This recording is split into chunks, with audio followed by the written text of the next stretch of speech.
Hello friends, आज हम वार्षिक योजना के बारे में अध्ययन करेंगे कि वार्षिक योजना क्या होती है। तो इसका सबसे पहले हम अर्थ के बारे में समझते हैं। इसके अंतर्गत अध्यापक पूरे वर्ष के शैक्षिक कार्यों का लेखा जोखा तैयार करता है। वार्षिक योजना में पूरे वर्ष तथा एक सत्र में पढ़ाई जाने वाली विषय वस्तु का विवरण तैयार करता है। वार्षिक योजना बनाने से शिक्षक को कब क्या क्या कार्य करने हैं तथा कौन कौन से कार्य कब तक समाप्त कर देने हैं तथा क्या क्या सामग्री उसके पास आसानी से उपलब्ध हो सकती है, ये सब उसे पहले से ही ज्ञात हो जाता है। इस प्रकार वार्षिक योजना शिक्षक को समय समय पर निर्देश तथा पथ प्रदर्शन करने का कार्य करती है। वार्षिक योजना शिक्षक द्वारा बनाई गई वह कार्य योजना है जिसे वह सत्र के आरंभ से ही निर्धारित उद्देश्यों की पूर्ति हेतु तथा एक वर्ष की शैक्षिक गतिविधियों को सफलतापूर्वक संचालन करता है। अब आती है वार्षिक योजना के उद्देश्य, एम्स ऑफ ईयरली प्लान।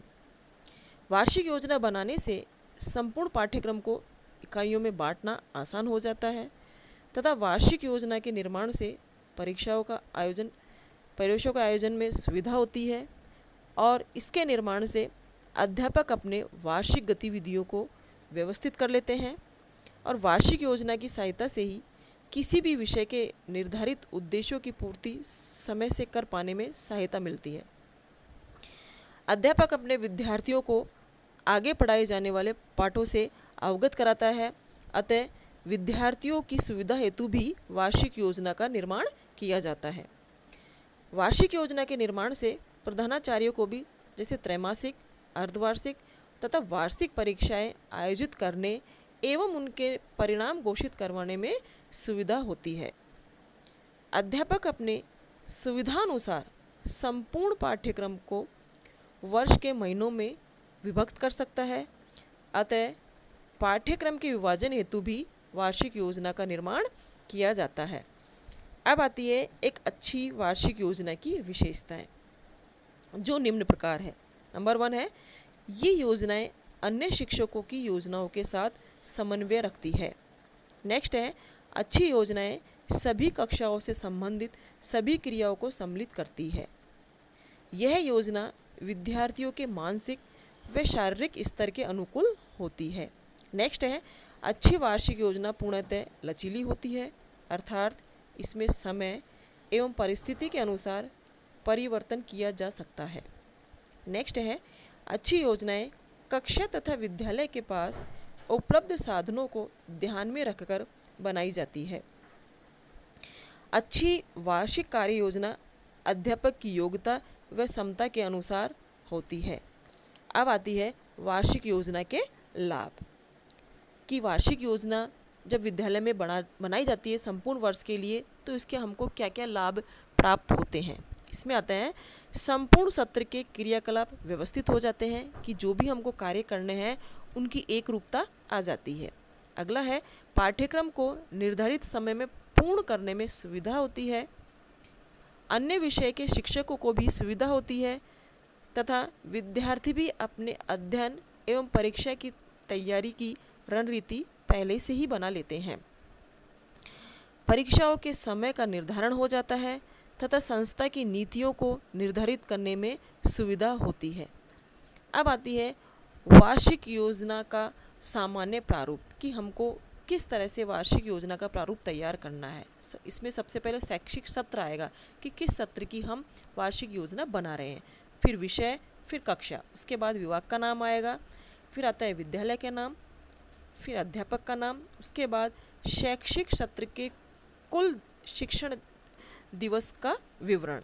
इसमें नंबर 1 है सत्र के कुल दिवस और नंबर 2 है कुल अवकाश और 3 है कुल रविवार। इस तरह से सत्र के कुल कार्य दिवस आ जाते हैं। उसके बाद है कि जो विभिन्न परीक्षाएं होती है विद्यालय में, उनको जब आवंटित करते हैं तो उसकी जो समय सारणी होती है उसका समय का प्रारूप भी हमको कार्य दिवस में ही इंक्लूड करना पड़ता है। तो इसमें है टेबल बनाओ जिसमें सबसे पहले परीक्षा का नाम, फिर महीने व दिनांक, उसके बाद में कुल कार्य दिवस। तो सबसे पहले आता है प्रथम परक परीक्षा, कौन से महीने में करवानी है, किस डेट को करवानी है, कुल कार्य दिवस कितने हैं, उसके बारे में विवरण होएगा।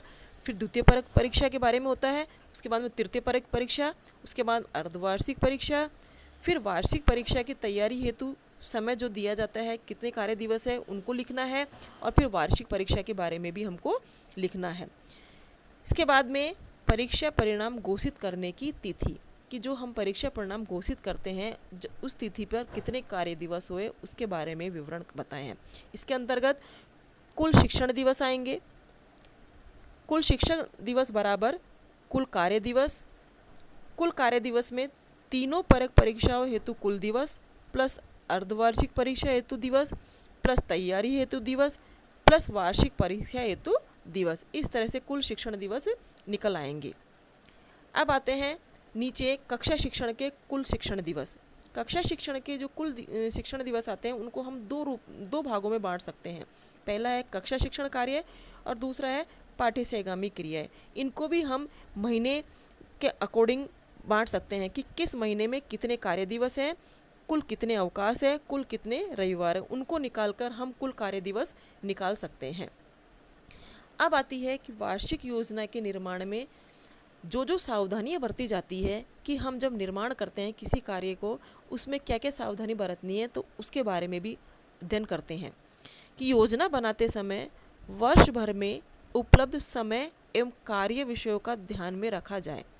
नेक्स्ट है पिछले वर्ष की योजनाओं का अवलोकन भी किया जाए, कि नई चीज़ का निर्माण करने से पहले हमें पुरानी समय सारणी को भी देखना अनिवार्य है। थर्ड है योजना बनाते समय विभागीय नियमों को पूरी तरह से ध्यान में रखा जाए। अगला है वर्ष की योजना महीने में बांटकर बनाई जाए। इससे अध्यापक को ये ध्यान रहेगा कि किस किस माह में कौन कौन से कार्य पूरे करने हैं। शिक्षण दिवसों में वार्षिक खेलकूद प्रतियोगिताएं तथा उनके अभ्यास हेतु समय का भी ध्यान रखना आवश्यक है, तथा अध्यापक को ये ध्यान रखना चाहिए कि उसे अपना शिक्षण कार्य केवल कुल शिक्षण दिवसों में ही कराना है। इस तरह से आज हमने पूरी वार्षिक योजना के बारे में अध्ययन किया। धन्यवाद।